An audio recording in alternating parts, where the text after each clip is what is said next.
one thing that's been ringing in my mind. God has been speaking to me about this. That one word, it said, you will recover all. And then I was reading, I've been meditating from this 1 Samuel chapter 30 for a while now.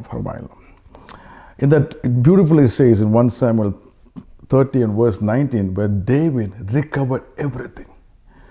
I was reading that chapter, and that word, David recovered everything, just been, that's been speaking to my heart for a long time. So I was reading. When I was reading, there's some beautiful things that popped out through all these verses that I was reading. So I'm going to speak to you from 1 Samuel 30. So David is coming back from the Philistine camp. If you read the previous chapter, David goes to the Philistines camp to help them. He wanted to help them to kill Saul.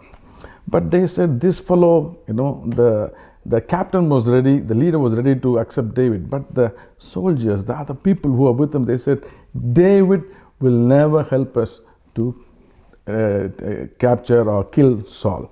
So they told him, we don't need your help, you can go back to your houses. So David is coming back from the Philistines back to his home, the place called Ziklag. Even Ziklag was given to them by the Philistines. So it's a Philistine camp. So they're coming back to the place where the family there, David's family, and all his 600, he had 600 men with him. So almost 601 families are there. So they're coming back after 3 days, walking, toiling, coming back, with expectation. When you always come back to your family, even when I go out ministry or go to traveling, when I come back, I come with an expectation to see my family. And they come back, each one of you, you go back, go out somewhere and you come back, you come with an expectation. Even the families are waiting to see you. So they come back to the place called Ziklag, and what they found was totally disastrous. The whole place, the houses were burned, and all the families were taken away by the Amalekites. So they came there and they saw there was nothing there. And Bible says David and his men, 600 men, cried. They cried and cried. They didn't know what to do. They kept crying, and it was like they couldn't cry anymore.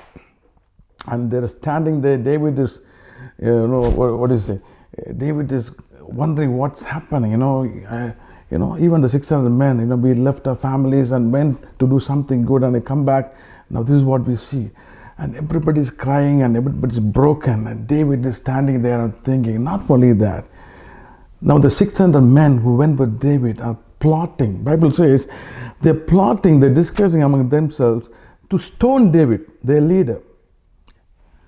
They're saying, because of this guy, we left our families and went there.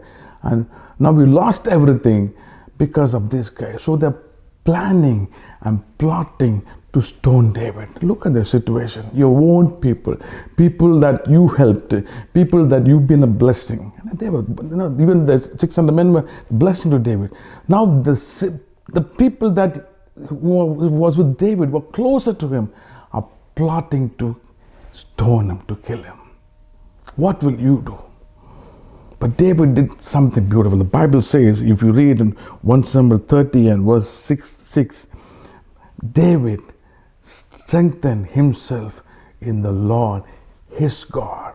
David strengthened himself in the Lord, his God. His God.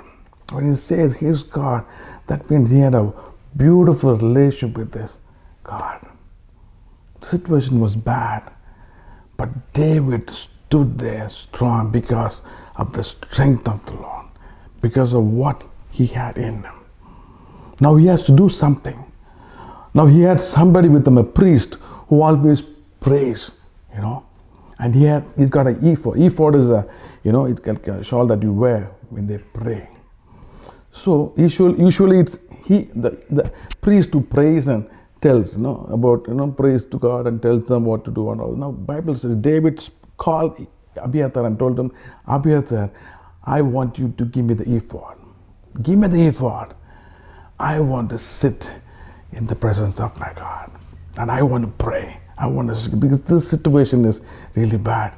But I want to speak to the Lord. See, sometimes it's our prayer.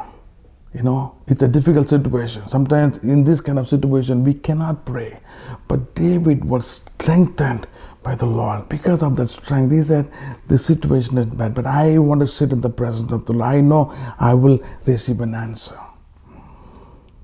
So he took the ephod and sat in the presence. I want to tell you something also.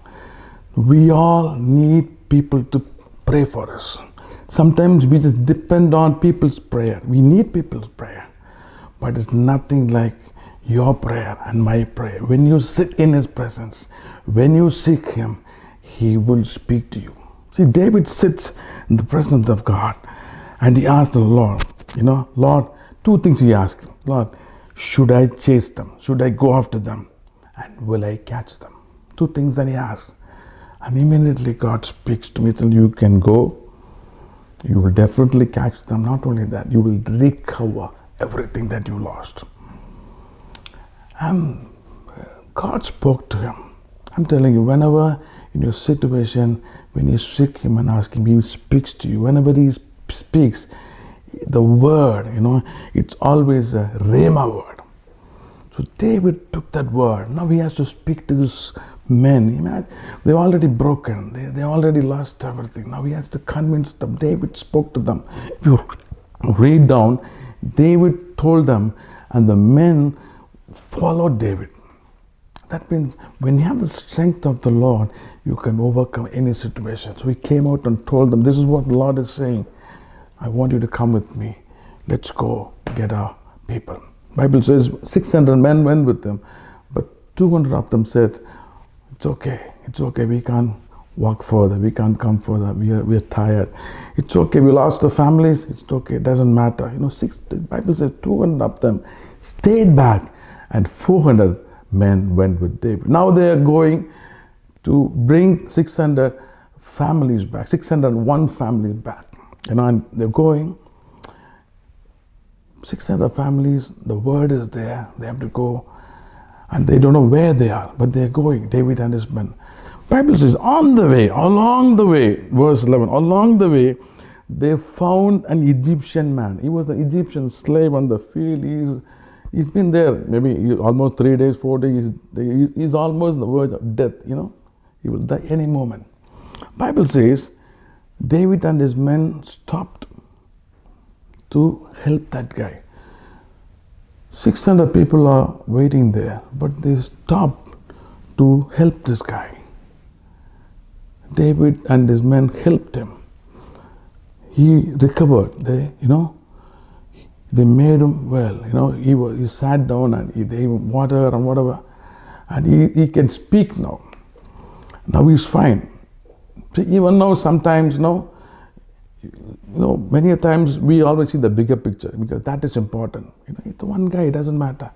But when you have the strength of the Lord, when you know it's not about you, it's about him. It's about the one who gave me the word.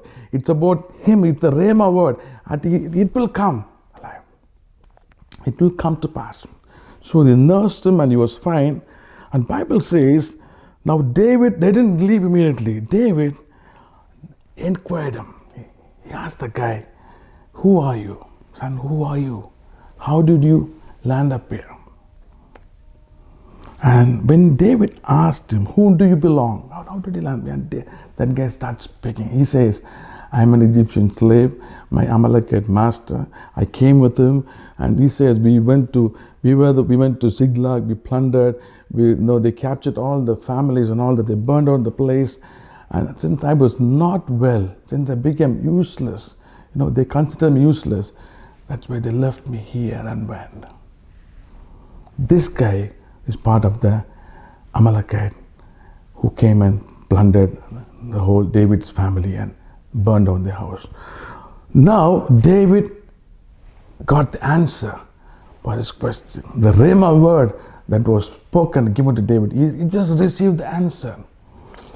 So I want to tell you, when God speaks to you, when you sit in His presence, when God speaks to you, He always give you a rhema word. He needs a rhema word because it's already 3 days gone, the families, everybody is gone. We sometimes always need a now word. And that was a now word. When God gives you a now word, the solution is already there. The solution was not, the bigger, it was an Egyptian slave and useless man who was considered useless by the Amalekite became a blessing to David. Now this guy knows the camp where the Amalekites are. He can take them directly to the place. David doesn't have to go all over the place to find out where his family is. Now this guy will take David like a GPS. The answer was right there. The enemy considered that guy as useless. What the enemy considered useless became useful and a blessing. And one Egyptian slave became a mighty blessing for the king to recover 600 families. And not only that, and plus so many other things that David brought back. So David took this guy and he went. And Bible says in verse 19, David recovered everything. David recovered everything. It says, 19, nothing was missing, small or great, son or daughter, nor anything else that has been taken. David brought everything back. And the next verse says, he also recovered all the flocks and herds, and his men drove them ahead of other livestock. They plundered belonged to David, they said. David recovered everything, not only his family, not only what he lost, he got back more from the place. He got back everything that the enemy has left. Bible says David recovered all. As I'm speaking to you, you might be waiting for something. You might be in a situation how David was. Maybe you didn't have any strength. But I'm telling you, like David said, if you have the word and you can say, I can stand because God's strength is more than enough. When you stand in His strength, you can do things with peace. David stood in the strength of the Lord, so he was able to move. He was able to do things peacefully. Although the situation was bad, the situation was tense and tight, he was able to do. The same man who plotted against him went back with him, stood with him, and saw what David's God can do. So, as you're watching, I'm telling you, you will recover everything. And when God speaks to you, and He will speak to you when you sit in His presence. I'm telling you again, we need people's prayer, but it's nothing like when you sit in His presence. And when you sit in His presence, He always speaks to you. And when He speaks, it's a rhema word. And when He gives you the rhema word, the solution is always there. God can do things with anybody. If an Amalekite, an Egyptian slave can be a greater blessing to a king, God can do to help you to recover things, to be a blessing through anybody. God bless you.